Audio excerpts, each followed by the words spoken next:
Top quality और consistent performance के लिए सिर्फ सिल्वर पंप नाम याद रखना।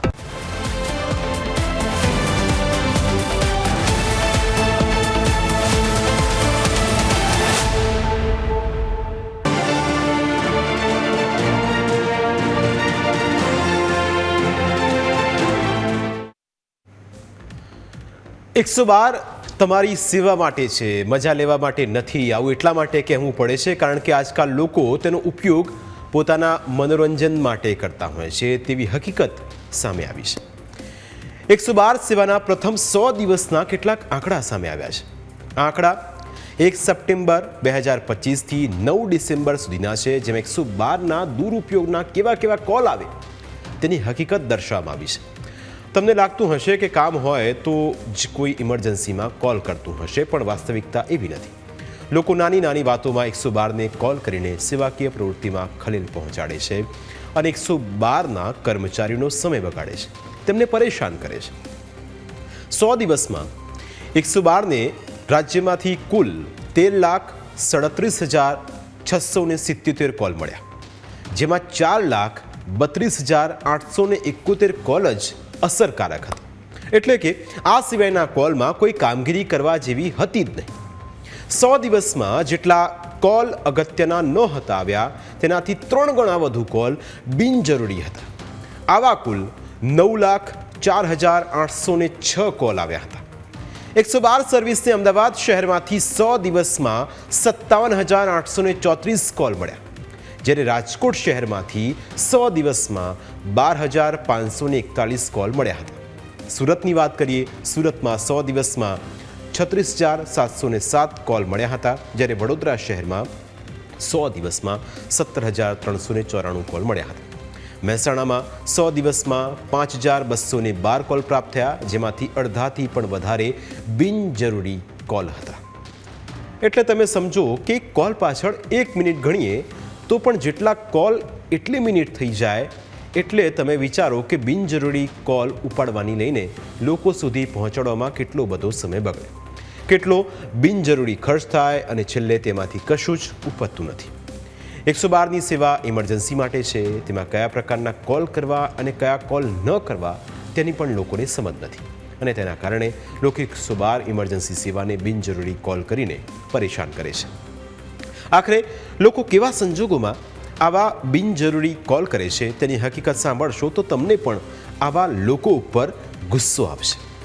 લોકો પોતાનો ફોન ખોવાઈ જાય તો પણ 112ને કોલ કરે છે.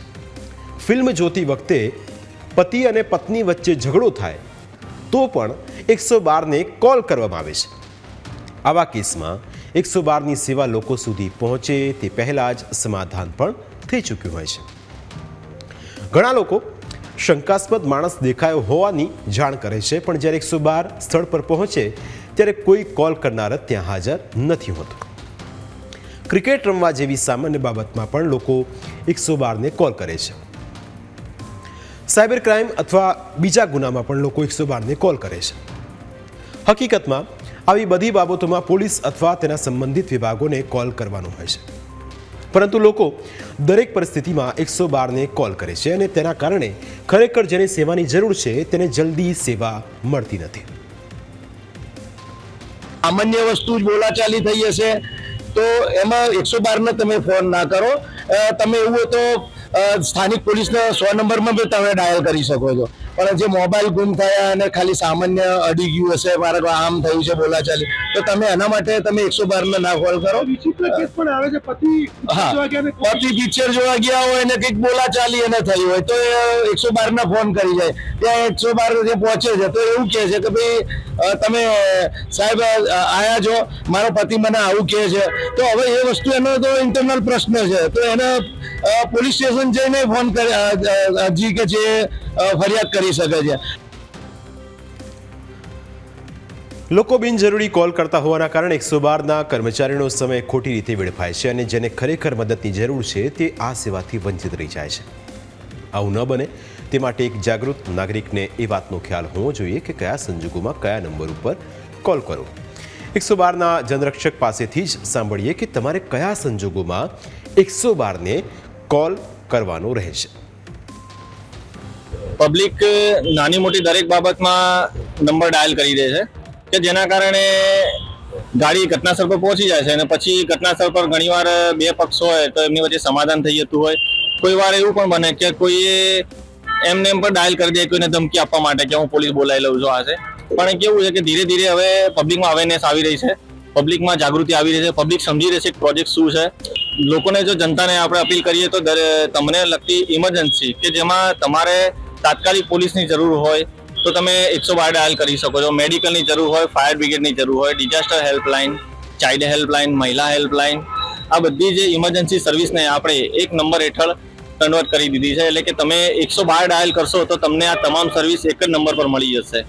લાઈક સમજી લો કે કોઈ જગ્યાએ ફાયરની ઘટના બની છે તો ત્યાં આગળ મેડિકલ, ફાયર બ્રિગેડ અને પોલીસ બધાની જરૂર પડશે તો ત્યાં મલ્ટિપલ કોલ કરવાની જરૂર નહીં પડે. તમે ફક્ત એક ડાયલ 112 112 ડાયલ કરશો એટલે તમને તમામ સર્વિસ, ઇમરજન્સી સર્વિસ છે એ સીધી તમને પ્રાપ્ત થઈ જશે. મહત્વનું છે કે ઘણા લોકો ભૂલથી કોલ લગાવી દેતા હોય છે તો ઘણા લોકો પહેલાં કોલ કરી દે છે પણ પોતાનો ઝઘડો પૂર્ણ થયા બાદ સ્થળ પરથી ભાગી જાય છે. જો આ કોલમાં ઘટાડો ન થાય તો બિનજરૂરી કોલ કરનાર સામે કાર્યવાહી થાય તે પણ જરૂરી છે, નહીં તો આવા લોકો સિસ્ટમ માટે માથાનો દુખાવો બની રહેશે. બીજી સારી વાત એ છે કે લોકોને એ વાતનો ખ્યાલ તો રહ્યો છે કે 112 નંબરની સેવા છે તેની અંદર ફોન કરવાનો છે. એટલે જે ઈરાદા સાથે આ કોલ અને આ સર્વિસ શરૂ કરવામાં આવી હતી તે તેના યોગ્ય સ્થાને આગળ વધી રહી છે. તે એક સારી વાત છે પણ લોકો તેનો દુરુપયોગ ન કરે તે વાત પણ ખૂબ જરૂરી છે.